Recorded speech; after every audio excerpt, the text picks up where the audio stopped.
الصو کہانی پورس اور سکندر تاریخی کہانی حصہ اول سکندر کی ہندوستان کی طرف پیش قدمی سین نمبر 1 سکندر کا دربار جنگ کی تیاری مقام مقدونیہ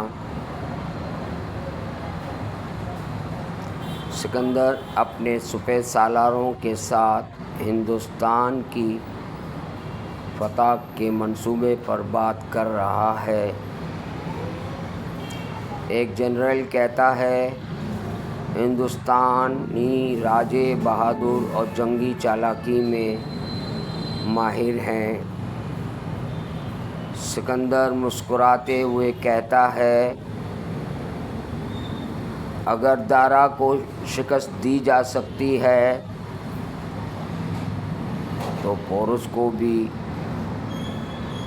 سین نمبر 2 پورس کا دربار چیلنج کا سامنا مقام پنجاب ہندوستان پورس کو اطلاع ملتی ہے کہ سکندر کی فوج دریائے جہلم کے قریب پہنچ رہی ہے۔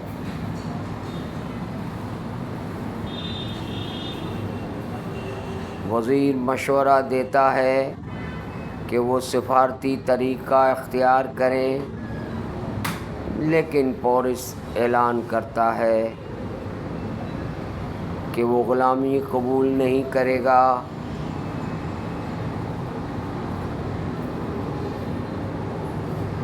پورس اپنی فوج کو تیار رہنے کا حکم دیتا ہے۔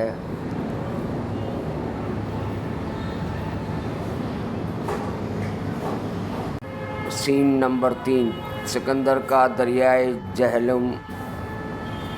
جہلم پر شدید طوفانی رات میں سکندر اپنی فوج کے ساتھ خفیہ طور پر دریا عبور کر لیتا ہے۔ سامنے ہندوستانی فوج تیار کھڑی ہے لیکن رات کے اندھیرے میں سکندر کی فوج حملہ کر دیتی ہے۔